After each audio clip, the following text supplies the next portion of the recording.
Salut chers amis, c'est un réel plaisir pour moi de vous savoir encore présent sur ma chaîne aujourd'hui.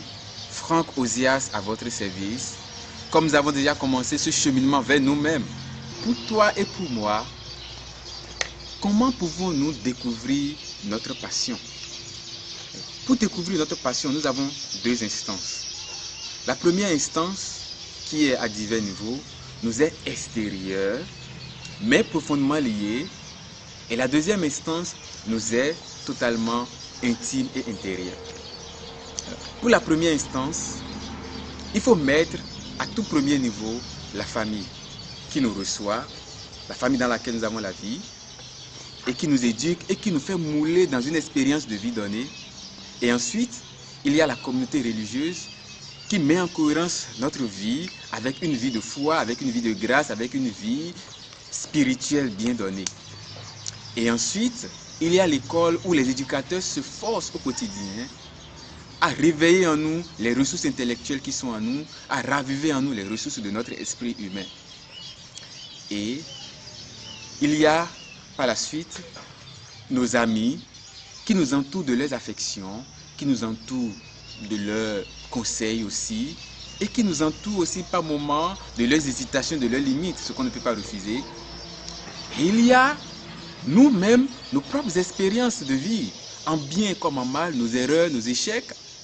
Et il y a aussi, pour finir, le monde qui nous entoure avec ses atouts, avec ses richesses, mais aussi avec ses grandes mutations, mais aussi avec ses grandes crises politiques, crises économiques, mais plus concrètement avec cette crise sanitaire de Covid-19 ou encore avec cette crise raciale aux États-Unis qui embrase le monde et allume le feu dans les cœurs. En plus de ces instances extérieures qui nous sont liées, il faut maintenant que nous répondons au quotidien, dans un cœur à cœur, à des questions qui nous rejoignent profondément.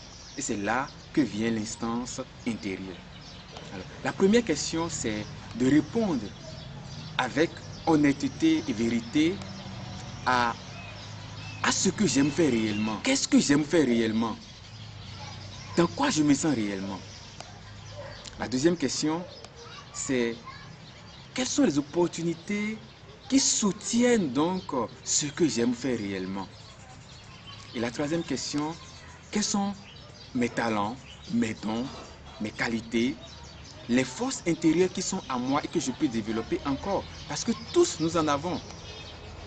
Et la quatrième question, c'est donc quel prix je suis appelé à payer chaque jour pour faire ce que j'aime? Et la cinquième question donc, quel pas je suis appelé à faire aujourd'hui, c'est-à-dire ici et maintenant et même après cette vidéo, pour réaliser ce que j'aime faire réellement? Et la dernière question, c'est qu'est-ce que cela peut me coûter en temps? Qu'est-ce que cela peut me coûter en ressources? Qu'est-ce que cela peut me coûter en sacrifice? Parce qu'il n'y a pas de passion qui se définisse sans sacrifice, comme le dit Nelson Mandela.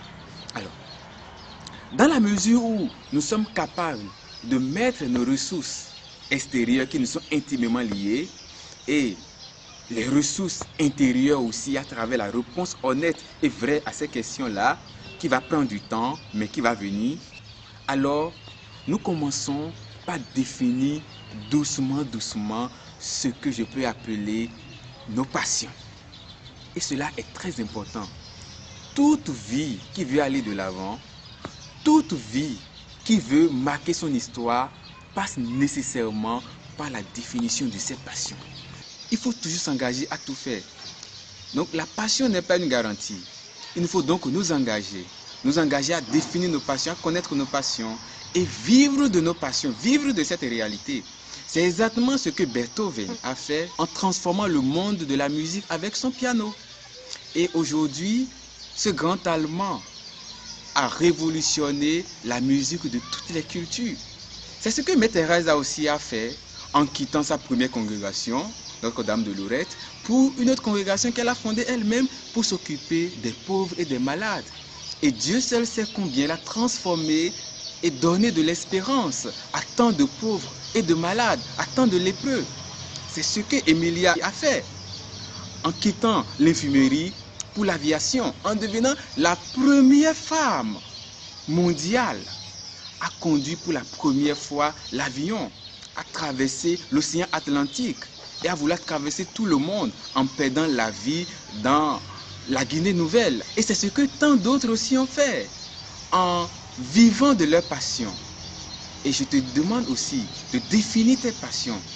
Si tu travailles à connaître tes passions, alors tu fais un pas dans la vie. Si tu connais ta passion, tu ne permettras jamais à ce que les doutes extérieurs, ce que les autres pensent de toi, soient ta réalité. Mais c'est ce que tu penses de toi-même, la connaissance que tu as de toi, l'amour que tu as de ceci ou de cela, c'est ça qui peut t'engager réellement, c'est ça qui peut te porter. Et c'est ce que je te souhaite de faire. Parce que celui qui vit de sa propre vie transforme les autres vies. Mais celui qui ne vit pas de sa vie et se laisse influencer, phagocyter par la vie des autres, devient hypocrite, devient rusé, devient menteur et n'a aucune personnalité. Alors notre monde de demain ne sera transformé et n'aura vraiment de place pour tout le monde que pour ceux qui ont une personnalité forte, pour ceux qui ont une liberté intérieure, pour ceux qui vivent de leur passion, pour ceux qui vivent de leur vie. Et je te souhaite réellement de vivre de ta vie. À la prochaine.